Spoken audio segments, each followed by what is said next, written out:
নমস্কার বন্ধুগণ, সবাই কেমন আছেন? টক মিষ্টি রাকেশ কিচেনে আপনাদের আবারও সুস্বাগতম। আজকে বৃষ্টির দিন আমি একটা নতুন রকম স্ন্যাক্স বানাচ্ছি। এটা হলো চিড়ে বাদামের কাটলেট। ভীষণ সুন্দর খেতে হয়, খুব কম সময়ে হয়ে যায়। তো অবশ্যই আপনারা পুরো ভিডিওটি দেখুন। আমি এখানে পাতলা চিড়ে নিয়েছি 100 গ্রাম। সেটাকে ভালো করে ধুয়ে ভিজিয়ে রেখেছি কিছুক্ষণ। আর এর মধ্যে আমার কী লাগছে সেগুলো দেখে নিন।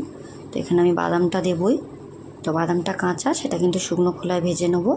আর একটা আলু সেদ্ধ নিয়েছি, কাঁচা লঙ্কা নিয়েছি, পেঁয়াজ নিয়েছি। আপনারা চাইলে একটু ধনেপাতা কুচি দিতে পারেন, আমার কাছে ছিল না তাই আমি দিইনি। আমি কিন্তু ঘরে থাকা উপকরণেই বেশিরভাগ জিনিসগুলো করি।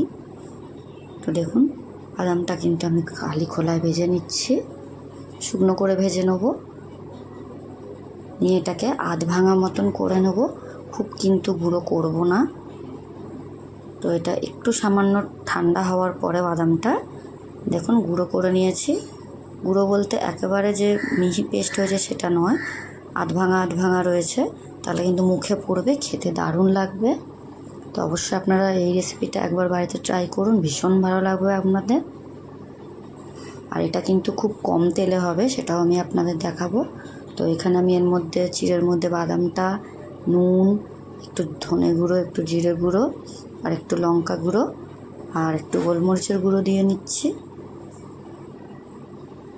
দিয়ে এর মধ্যে পেঁয়াজগুলো তুলে দিলাম। পেঁয়াজ, কাঁচা লঙ্কা আর আলুটাকে একটু আমি জাস্ট ম্যাশড করে দেব। জাস্ট একটু হাত দিয়ে ম্যাশড করে নিয়েছি। নিয়ে আমি এর মধ্যে দিয়ে নিচ্ছি। দিয়ে এটাকে আমি ভালো করে একটু মাখিয়ে নেব। বৃষ্টির দিনে কিন্তু আমরা সবাই চা, পকোড়া, স্ন্যাক্স নতুন রকমের খেতে খুব ভালোবাসি। আবার অনেকে কিন্তু ডিপ ফ্রাই পছন্দ করেন না, অয়েল ডিপ ফ্রাইটা। তাই তাদের জন্য কিন্তু এটা একটা পারফেক্ট কাটলেট, যেটা খুব কম তেলে হবে এবং ভীষণ হেলদি। বাদাম আছে, চিড়ে আছে, তাই শরীরের পক্ষেও ক্ষতিকর হবে না, এমনই একটা কাটলেট। তো দেখুন, আমি কিন্তু সবগুলোকে একসঙ্গে মাখিয়ে নিচ্ছি। একটু হলুদ দিয়েছি জাস্ট একটু কালারের জন্য, খুব একটু বেশি দিতে লাগবে না, আবার না দিলেও চলবে। ভালো করে একটু মাখিয়ে নিচ্ছি সবটাকে, সব উপকরণগুলোকে ভালো করে মিক্সড করে নিতে হবে। এই যেমন হয়ে গিয়েছে মাখানো। এবার আমি এটাকে কাটলেটের শেপ দেব। তো এটাকে আপনারা যেমন পারবেন, যেমন মনে হবে সেরকম শেপ দিতে পারেন। গোল, লম্বা বা ভেজিটেবল যে চপ হয় সেরকম চপের শেপে, কিন্তু আমি এরকম কাটলেটের শেপে দেব। এইভাবে আমি সবগুলো বানিয়ে নেব।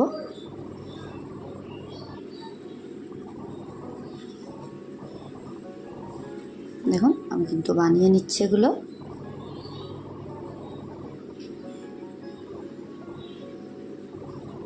ভীষণ সুন্দর খেতে লাগবে, বাদাম মুখে পড়বে। তো আমার অনেকগুলো আমি বানিয়ে নিয়েছি, আপনাদের দেখিয়ে নিলাম।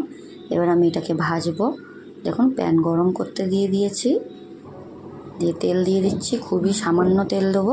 আমি যেটা বলেইছি যে আমি ডিপ ফ্রাই করব না, খুব সামান্য তেলে এটা ভাজা হয়ে যাবে এবং ভীষণ সুন্দর খেতে হবে। তো এটাকে আমি ভেজে নিচ্ছি। এবার একটু বেশি গরম করে লো ফ্লেমে রেখে ভাজবো। একেবারে বেশি পুড়ে গেলেও কিন্তু হবে না, ভালো লাগবে না।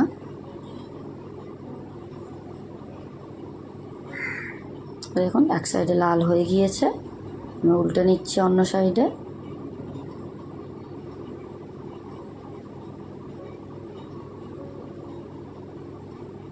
দেখুন, এটা কিন্তু আমি উল্টে পাল্টে নিয়ে ভেজে নেবো ভালো করে, ক্রিস্পি করে। এটা কিন্তু ক্রিস্পিও হবে, নরম যে খুব তা হবে না, কিন্তু ভীষণ ভালো লাগবে এটা কিন্তু বাচ্চাদের টিফিনেও পাঠানো যাবে, বাচ্চাদের স্কুল টিফিনেও এটা করে দিয়ে যেতে পারে, ওরাও ভীষণ সুন্দরভাবে খাবে।